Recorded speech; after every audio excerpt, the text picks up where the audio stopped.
წმინდა მოციქული თადეოზი ტომით ებრაელი იყო. იგი სირიის ქალაქ ედესაში დაიბადა. იერუსალიმში დღესასწაულზე ჩასულმა მოისმინა იოანე ნათლისმცემლის ქადაგება.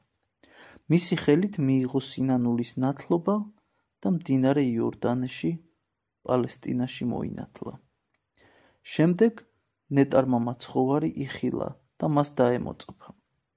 უფალმა იგი იმ 70 შორის გამოარჩია, რომლებიც გაგზავნა ორ-ორი წინაშე მისსა ყოველსა ქალაქებსა და დაბნებსა, ვიდრეცა ეგულებოდა მას მისლვად. ლუკას სახარებიდან არის ეს ნაწყვეტი.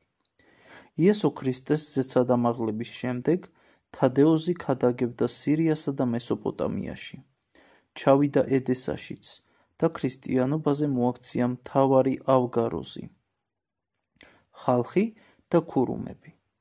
გადმოცემით, როცა წმინდანი პირველად შესულა ავგაროზის ოთახში, მისი სახიდან გამომკრთალი არაამქვეყნიური ნათლით გაოცებული მთავარი წინ მიგებებია და მიწამდე უცია თაყვანი. კარისკაცებს კი, რომელთათვისაც ეს ბრწყინვალება დაუნახავი დარჩა, ვერ გაუგიათ, რატომ მიაგო მათმა ხელისუფალმა ასეთი პატივი ღატაკმწირს. თადეოზის ქადაგებას მრავალი სასწაული ახლდა თან. ნეტარმა მოციქულმა ედესაში ეკლესია დააფუძნა.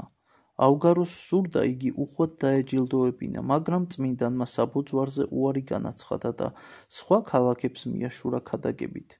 ბოლოს თადეოზი ფინიკიის ქალაქ ბირითში, ანუ ბეირუთში, ჩავიდა და მშვიდობით მიიცვალა 44 წლის ასაკში.